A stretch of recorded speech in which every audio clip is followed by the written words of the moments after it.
bless you. Have a seat. Bryan, it's interesting. I get quite a lot of young bands on here who come on, and some of them have been formed for about 6 months, others for a couple of years. They're still sort of what you might call finding their voice and finding their feet. You found your voice and your feet an awful long time ago, and it seems to me you continue. Don't rub it in. No, but you continue to develop it. You continue to be going somewhere. So, what is it that you look for now when you're putting an album like Olympia together?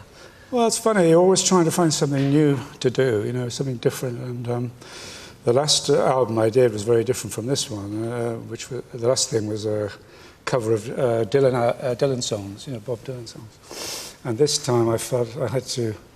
Really, it was time I put out an album of my own things, you know, my own songs, although some of them are actually co-writes with other artists as well. Scissor Sisters, I think. Yeah, and Groove Armada is a very good dance group. And yeah, you always try and ring the changes and try and keep it interesting for yourself.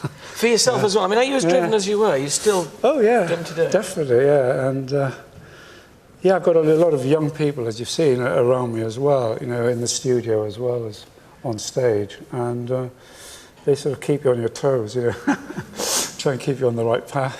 One thing that hasn't changed, well, it is constant, is the beautiful women on the cover of the record. This one on this album, we've got Kate Moss. Upside down she is, actually. She's quite, if you turn her the right way up, you get Kate Moss, you see. And then Olympia's upside down. So there is this thing, Bryan, with you, and beautiful women. They'd never seem to be far away from you. Yeah. Well, with the first album that we did in '72 with Roxy Music, you know, we'd finished doing the music, we'd finished recording the album, and it was time to do the cover art, you know. And since I've been an art student, you know, before I got into music, I thought, well, it's a great opportunity for me to kind of try and do something visual. And so, yeah, I got very involved in the covers from that day. And the first cover was a pin-up girl, very beautiful woman, you know, which is a kind of image that's been used for advertising through the ages, really. And especially in the period that I like, was sort of Americana, 50s, 60s, that kind of thing, which was a kind of basis for a lot of pop art, which was what I had studied, you see. And people like Andy Warhol, and lots of other artists had used sort of pictures of Marilyn Monroe as inspirations. So you sort of took it on So I stage. kind of took it on a bit, and used it, that kind of glamorizing women, really. And better than pictures of us lads, I thought. More interesting.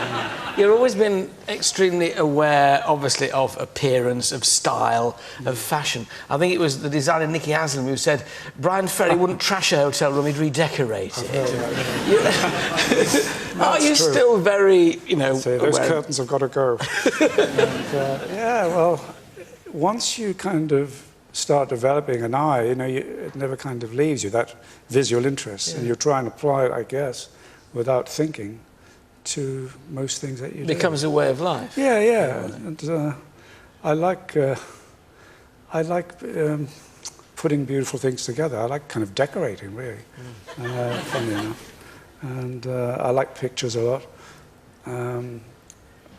Over the years, I've sort of collected pictures a bit, you know. And you've also collected, without being rude, quite a lot of rather attractive women, Bryan. I mean, well, this is just something that happens along the way, you know. Try to make the best of it, really. Make the best of a bad job. God bless me, really. Are you a good partner? Are you me? Yeah. That's a bit forward of you. I thought as we'd known each other for 3 minutes, I could risk it. Probably not, really. Quite demanding. I think any creative people, you know, people in show business especially, are a bit of a pain in the neck, you know, because they're obviously quite self-obsessed, you know, and it's always work, work, work, you know. There's always thinking about something, a new record or a new thing you're designing or whatever. And it can be a bit annoying, I think. But, so you don't think you're particularly easy to live with? I'm not too bad. I think I've learnt a little bit over the years, hopefully. Will you share it? What do you? What have you learnt about women over the years? Me? Oh, that you can never really understand them. So you try and make the most of it, really. Great. You know, they're very different from you and me, I think, and that's what makes it fascinating. But you'll keep on trying. Oh, always. Yeah. It's been great to talk to you. Yeah. Thank you very much. You must come and see my garden one day, actually. Yeah, so you're into that kind of thing. I'm into that kind of thing. changing the subject, which I should have done. Not sure. I'll tell you everything I know about gardening if you'll tell me everything you know about women. I think it's let's make a date then. You're on. Ladies and gentlemen, Bryan Ferry. Thank you very much.